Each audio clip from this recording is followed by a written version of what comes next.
the Bears 31-28 thriller as they beat the Pittsburgh Steelers Sunday at Soldier Field. I'm David Kaplan. It's brought to you by our great partners at the Chicagoland and Northwest Indiana Chevy dealers. They are the official truck partners of the Chicago Bears. Chevy, drive Chicago. And our great partners at Studio 41 Home Design Showroom, 13 locations. We use them. You should too. Studio41.com. That's a heck of a win, man. You beat a division leader. I know they didn't have Aaron Rodgers, but that was a tough game. You were missing so many players, mostly on the defensive side of the football. You didn't have your starting left tackle. You put a rookie in there who's more of a right tackle, and he more than held his own. And Caleb Williams did what he had to do. He stepped up and made plays. He had one real screw-up. We'll get to that in a little bit. But he also threw 3 touchdown passes, and the Bears beat the Steelers 31-28 to get to 8-3. Who would have thought at the beginning of the year they'd be all alone in first when we sit down on Thanksgiving this Thursday? Absolutely phenomenal. Let me get to some of my key takeaways, and we'll hand out our top award winners. First of all, Dennis Allen, you should get a game ball. You should absolutely get a game ball because you didn't have any of your 3 linebackers. Hippolyte got knocked out during the game. Tyreek Stevenson got knocked out. No Jalen Johnson. No Kyler Gordon. I think they may be able to play on Friday. We hope so. And yet, your guy stepped up and made plays. Nahshon Wright, a magnificent interception early in the ball game that the Bears ended up turning into a 7-point score instead of a field goal. They get 7.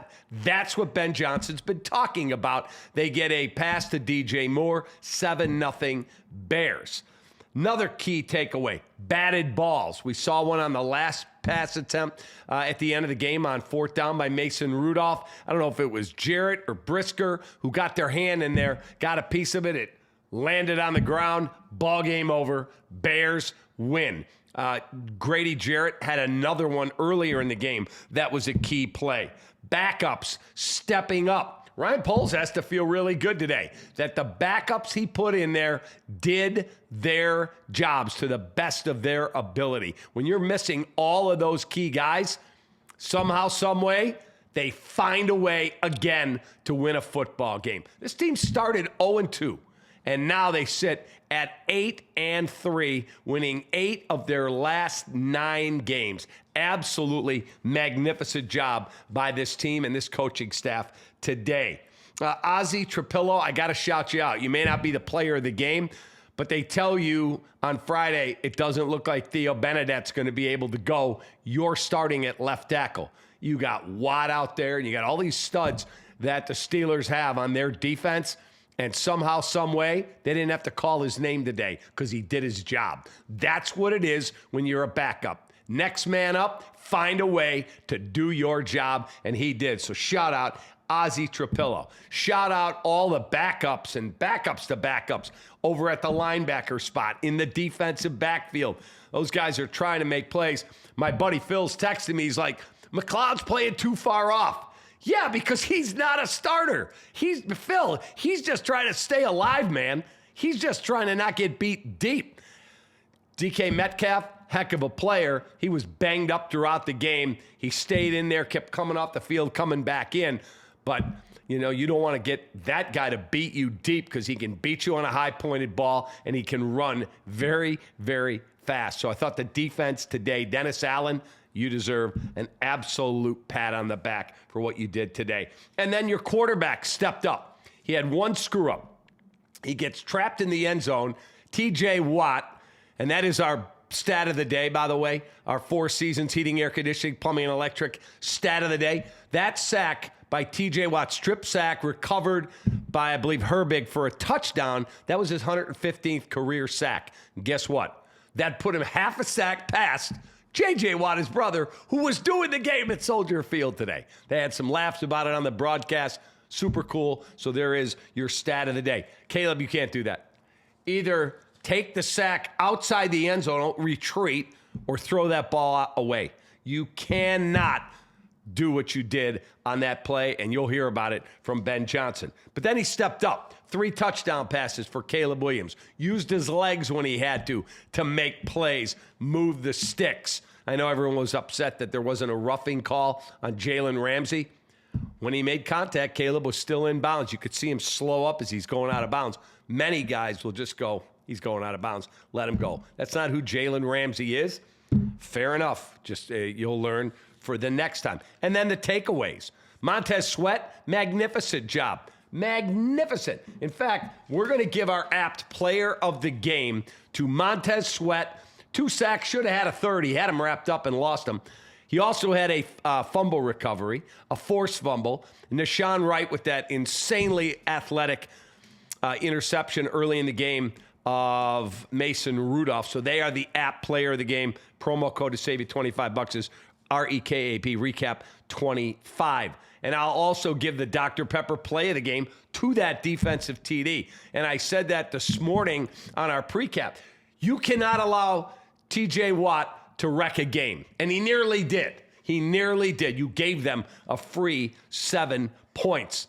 The Chevy drive of the game, I would love to know if you agree, because there's a number of ways you could look at this.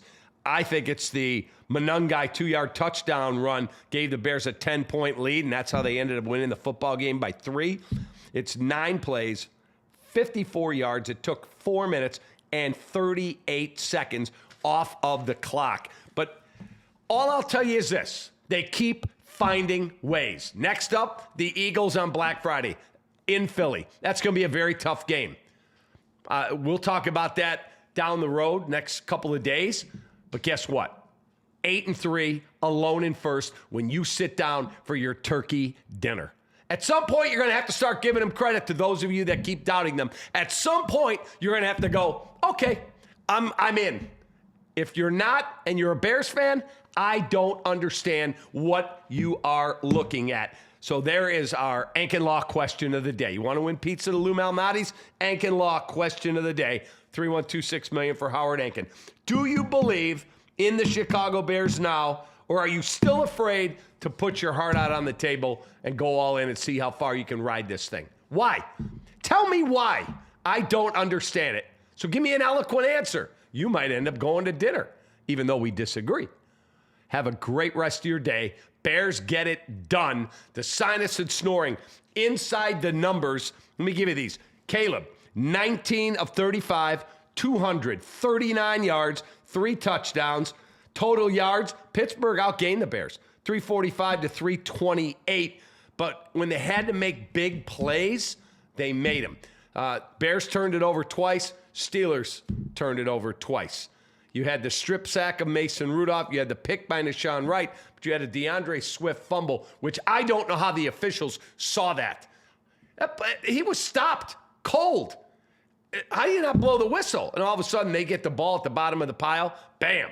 Give it to the Steelers. But the Bears got to stop on 4th down to make that drive end with no points. So those are our Sinus and Snoring, MD.com, inside the numbers. Fire in your thoughts. Bears win, baby.